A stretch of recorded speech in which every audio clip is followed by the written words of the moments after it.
आइए पढ़ें लूका उसका 19वां अध्याय उसका 28वां पद। एक बात यहां पर लिखी हुई है, ये बातें कहकर वह यरूशलेम की ओर उनके आगे आगे चला, और जब वह जैतून नाम पहाड़ पर बैतफगे और बैतनिय्याह के पास पहुंचा तो उसने अपने चेलों में से 2 को यह कह के भेजा कि सामने के गांव में जाओ, और उसमें पहुंचते ही एक गदही का बच्चा जिस पर कभी कोई सवार नहीं हुआ बंधा हुआ तुम्हें मिलेगा, उसे खोलकर लाओ। और यदि कोई तुमसे पूछे कि क्यों खोलते हो तो यह कह देना कि प्रभु को इसका प्रयोजन है। जो भेजे गए थे उन्होंने जाकर जैसा उसने कहा था वैसा ही पाया। हालेलुया। यीशु मसीह ने इससे पहले कि वो यरूशलेम के अंदर दाखिल होते अपनी गदही को चुना, और चुनने का तरीका उसने अपने चेलों को बताया कि तुम आगे के गांव में जाओ, और जैसे ही इस गांव में तुम पहुंचोगे वहां पर एक गदही का बच्चा तुमको बंधा हुआ मिलेगा, उसको खोलकर मेरे पास ले आना। और अगर कोई तुमको रोके, कोई तुमको मना करे तो क्या कहना कि प्रभु को इसका प्रयोजन है। इस चित्र को देखिए, ये बैतनी है, बैतनी से थोड़ा सा आगे बैतफेगे है। वहां पर ऊपर की तरफ आपको दिख रहा है माउंट ऑफ ऑलिव्स, जिसको हम जैतून का पहाड़ भी कहते हैं, और आगे ये रास्ता जा रहा है यरूशलेम को। यीशु मसीह बैतनिय्याह से बैतफेगे की ओर आगे बढ़े, और यही वो जगह है जब, क्योंकि वो बैतनी में थे, बैतनी ही से ही वो आगे निकल रहे थे। बैतनी में क्यों थे? क्योंकि यहां पर एक बड़ा काम हुआ था। यहां पर यीशु मसीह लाजर के घर पर थे और एक बड़ा चमत्कार हुआ था, शायद, और या मैं कहूं कि कंफर्म्ड, इससे बड़ा चमत्कार ना कभी हुआ ना कभी हो पाएगा। लाजर जो 4 दिन का मुर्दा था, उसको यीशु ने जिंदा किया, और इसलिए अब वो बैतनी से बैतफेगे की ओर बढ़े, और जब वो निकल कर आगे जा ही रहे थे तब उन्होंने अपने चेलों से कहा कि आगे के गांव में जाओ। आगे का कौन सा गांव था? बैतफेगे का गांव था। आगे के गांव में जाओ और वहां पर तुमको एक गदही का बच्चा बंधा हुआ मिलेगा। गदही और गदही का बच्चा बंधा हुआ मिलेगा, एक जगह पर यह भी लिखा हुआ है, तो उसको खोलकर ले आना। मतलब ये गदही चुनी हुई गदही थी, और जब भी कोई चीज चुनी हुई होती है तो उसका कोई इंडिकेशन होता है। इस गदही का इंडिकेशन क्या था? इस गदही का इंडिकेशन था कि इसके ऊपर कोई भी सवार ना हुआ। तो अब जो चेले गए थे बैतफेगे में ढूंढने के लिए गदही को, वो कैसे ढूंढ रहे होंगे? वो इधर ताक रहे होंगे, कहीं गदही है कि नहीं, कहीं गदही है, कहीं है कोई ऐसी गदही। भैया ये गदही है, इस पे कोई बैठा तो नहीं है? अरे नहीं बैठा है इसके ऊपर, नहीं ये वाली नहीं हो सकती। वो आगे बढ़ा, चेले आगे बढ़े होंगे, दूसरे घर में गए होंगे, एक झटके में तो नहीं हो गया होगा काम कि बिल्कुल दरवाजे पे सब कुछ हुआ है। हमारे जीवन में भी ऐसा होता है क्या? सब कुछ दरवाजे पे आ जाता है? दुआ करी, दरवाजे पे सब कुछ रखा हुआ है? नहीं। यीशु मसीह ने पूरा मनुष्यत्व के अंदर अपने जीवन को जिया है, और इसलिए जो कुछ हुआ वो सब कुछ दुनिया के अंदर रहते हुए हुआ। ये चेले जब गए, इधर उधर ताका होगा, पूछा होगा, बहुत ढूंढा होगा, तब जाकर कहीं एक जगह गधी का बच्चा बंधा हुआ मिला। तब उन्होंने क्या पूछा होगा? जैसे ही वो खोलने लगे होंगे,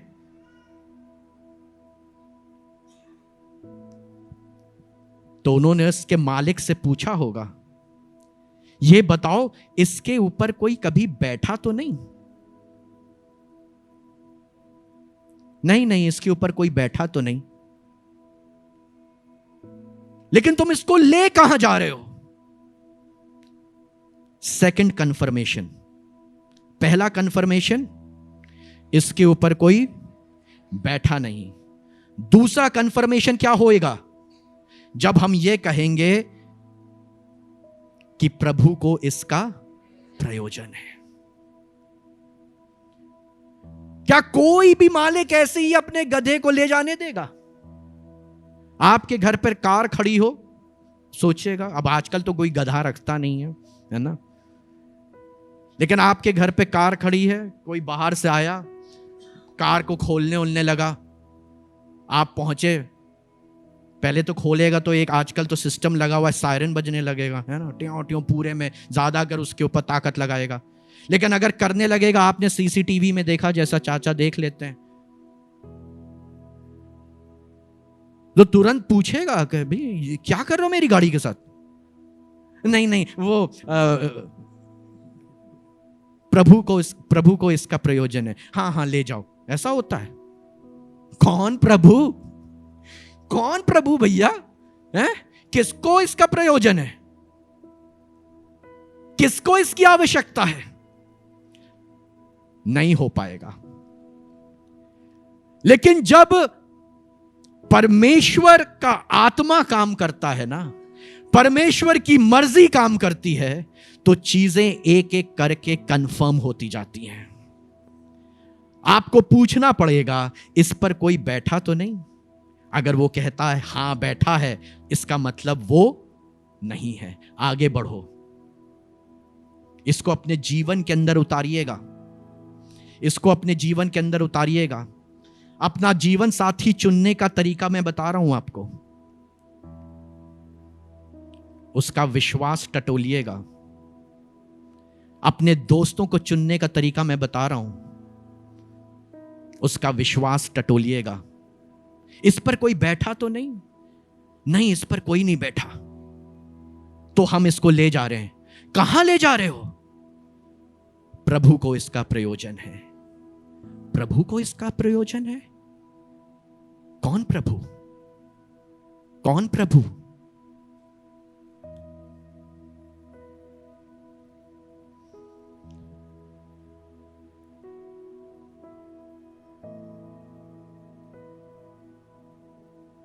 जकरिया 9 बाप उसका 9वां पद। जकरिया 9 बाप उसका 9वां पद।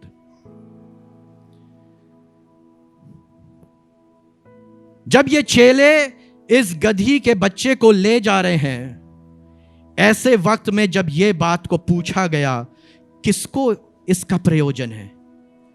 प्रभु को इसका प्रयोजन है।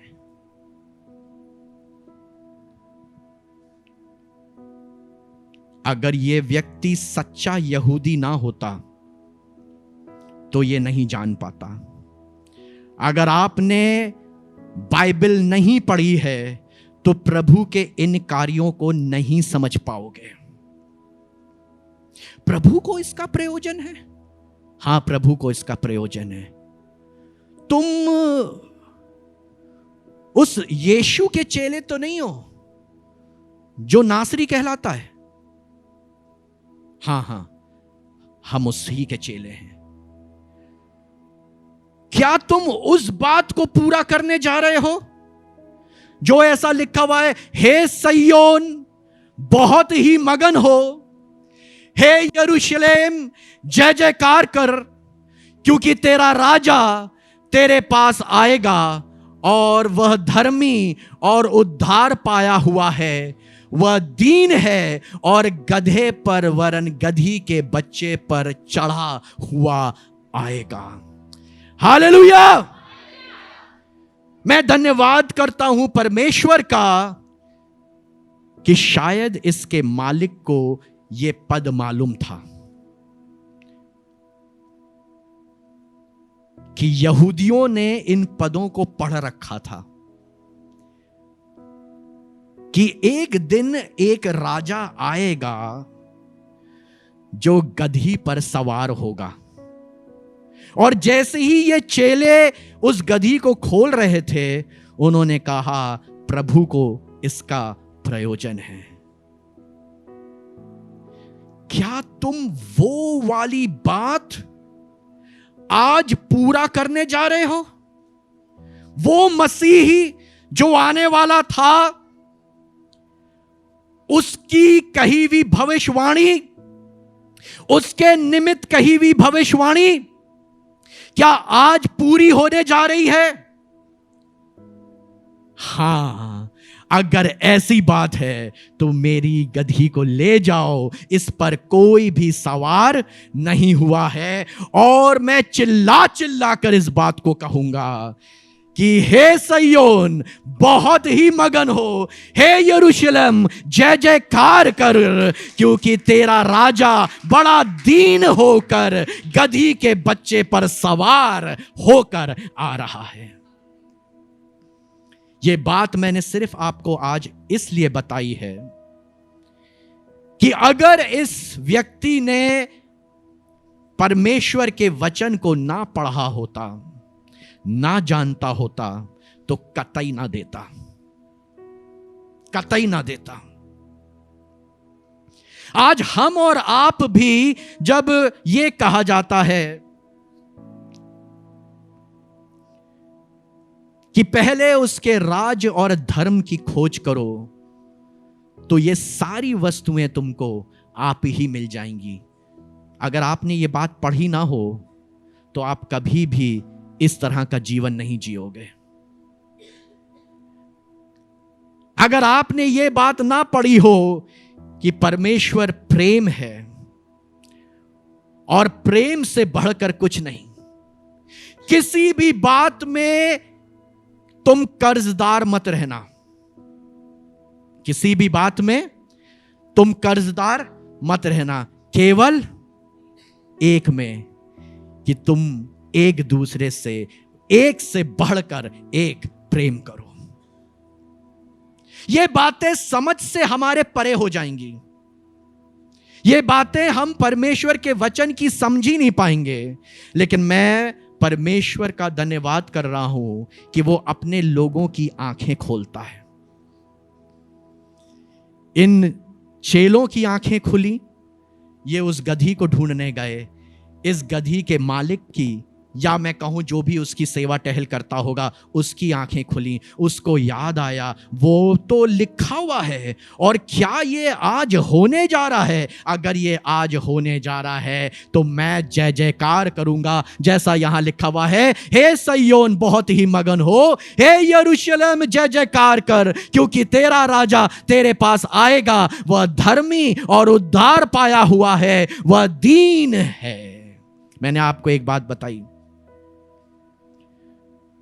पाम संडे दिन अच्छा है, नाम अच्छा है, लेकिन अगर शायद मेरा बस चलता या चले तो मैं पाम संडे से इसका नाम बदल कर हम्बल संडे का रख दूं।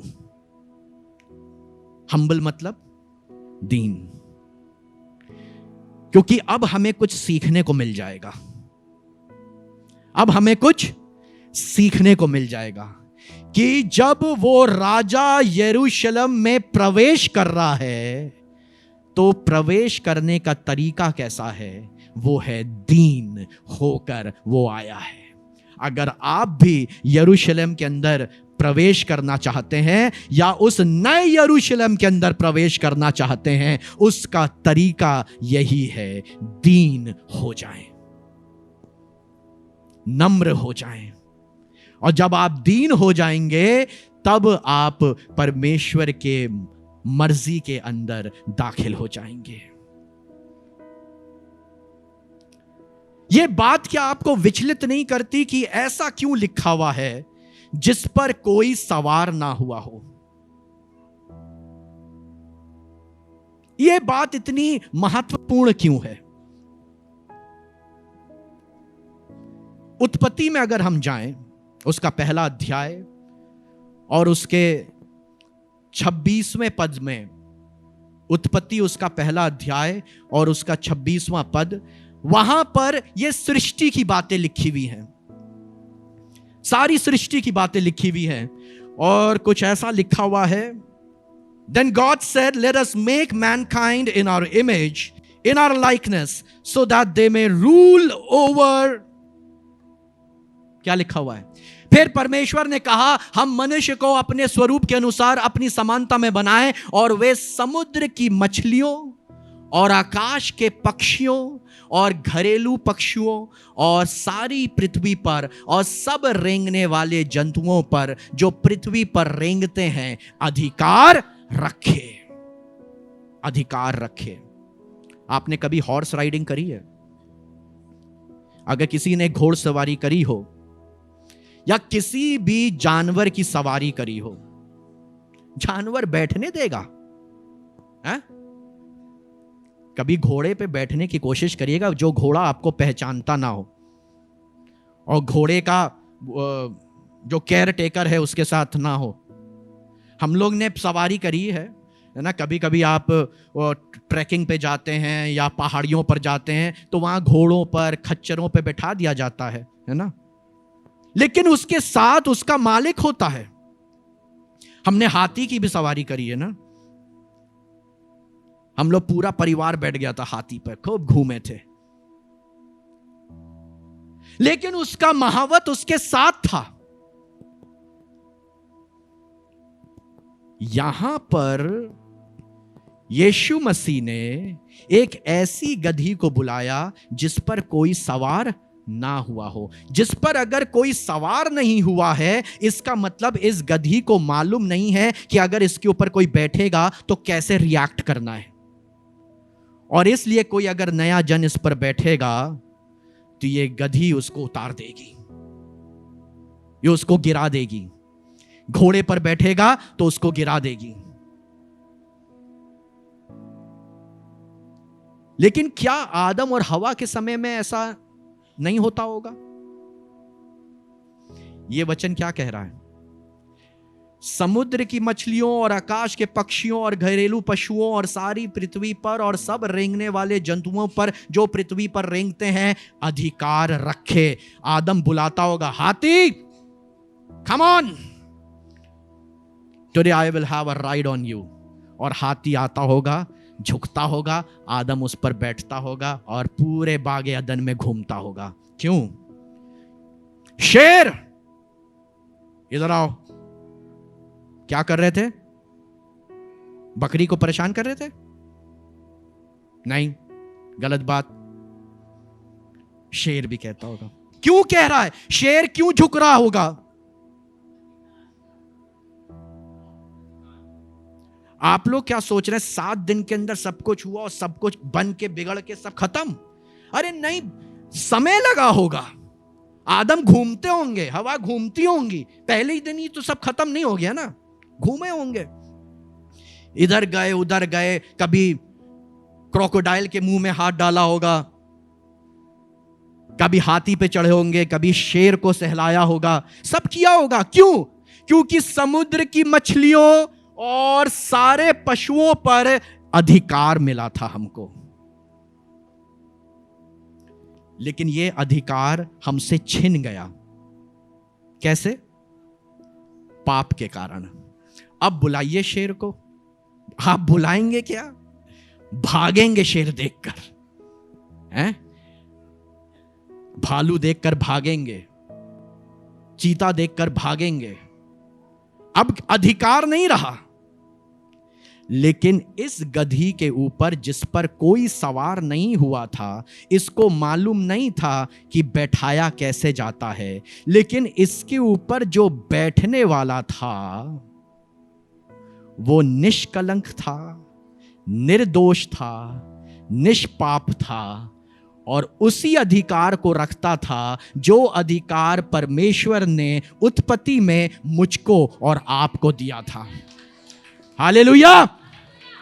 उसने मनुष्य को अधिकार दिया था और यीशु मसीह मनुष्य बनकर आया था, और इस गधी ने उसको अपने ऊपर बैठने दिया क्योंकि वो इसी अधिकार का पालन कर रही थी, क्योंकि ये निर्दोष था, इसमें कोई भी पाप नहीं था।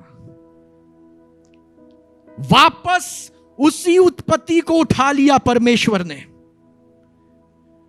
मनुष्य के अधिकार को वापस देने के लिए वो इस दुनिया में आया है। मेरे और आपके पास जो परमेश्वर ने अपनी सृष्टि करते समय दिया था, उसी अधिकार को वापस पाना। आप कभी कभी सोचते नहीं, मुझे नहीं मालूम आप सोचते कि नहीं सोचते, लेकिन मैं सोचता हूं कि मेरे जीवन का उद्देश्य क्या है। यह है उद्देश्य, मुझे अपने सारे अधिकार वापस मिलेंगे, मुझे मेरे सारे अधिकार वापस मिलेंगे। मैं फिर से राज्य करूंगा पूरी दुनिया के ऊपर, एक एक जंतु पर, एक एक जानवर पर, एक एक चीज के ऊपर मेरा राज्य होगा, क्योंकि उसने मुझको दिया था। पाप के कारण वो अधिकार चला गया, आज उसी अधिकार को वो फिर से देने के लिए मेरे और आपके बीच में आया है। इसलिए खुश होइए। खुशी का कारण नहीं समझ में आता है ना। हम गुड फ्राइडे कह रहे, बहुत से लोग इस बात में विचलित हो जाते हैं कि गुड फ्राइडे पर तो यीशु मसीह मरे, तो हम इसको गुड फ्राइडे क्यों कहते हैं। लेकिन आज मैं उसकी पहली खुशी का सबब आपको बता रहा हूं। हमको हमारा अधिकार वापस मिलने वाला है। अब सोच कर देखिएगा, आपको किसी पोजीशन से हटा दिया गया हो और एक दिन आपको वापस उसी पोजीशन के ऊपर बैठाया जाए, उसी ऑफिस के अंदर बैठाया जाए, उसी चेयर पर वापस बैठाया जाए, क्या खुशी होगी, क्या आनंद होगा। इसीलिए तो लिखा है, सिय्योन मगन हो। तुम क्यों नहीं मगन हो? क्योंकि तुम्हें मालूम ही नहीं है कि तुमको मिलने क्या जा रहा है। तुम भ्रमित हो, तुम खोए हुए हो। इसीलिए मैं बार बार कहता हूं आपसे एक बात, बाइबल को जरूर पढ़िए। अगर बाइबल नहीं पढ़ रहे हैं तो आपको मालूम ही नहीं होगा कि आपको मिलने क्या वाला है। We are going to get all the command and power back in our hands. Hallelujah! हम फिर से उस अधिकार को प्राप्त करेंगे जो हमको मिला था, लेकिन पाप के कारण हमसे छीन लिया गया। हमारी सुनेगा, गधा सुनेगा, घोड़ा सुनेगा, हाथी सुनेगा, बब्बर शेर सुनेगा, चीता सुनेगा, सब सुनेंगे, और शैतान की तो हिम्मत ही नहीं होगी। शैतान की हिम्मत नहीं होगी, हमारा सामना ही नहीं कर पाएगा, क्योंकि अब हमारे पास अधिकार होगा। इसीलिए यीशु मसीह ने अपने वचन में कहा, मैंने तुमको अपने स्वरूप में बनाया है। We are nothing less than the image of God. It is written in the word of God. We have to get back the same authority. हमको फिर से प्राप्त करनी है, और इसलिए जश्न मनाइए। आज वो आ रहा है जो सारे अधिकार को मुझको और आपको वापस देने वाला है। Hallelujah, hallelujah. बोलो यीशु मसीह की, यीशु मसीह की, यीशु मसीह की।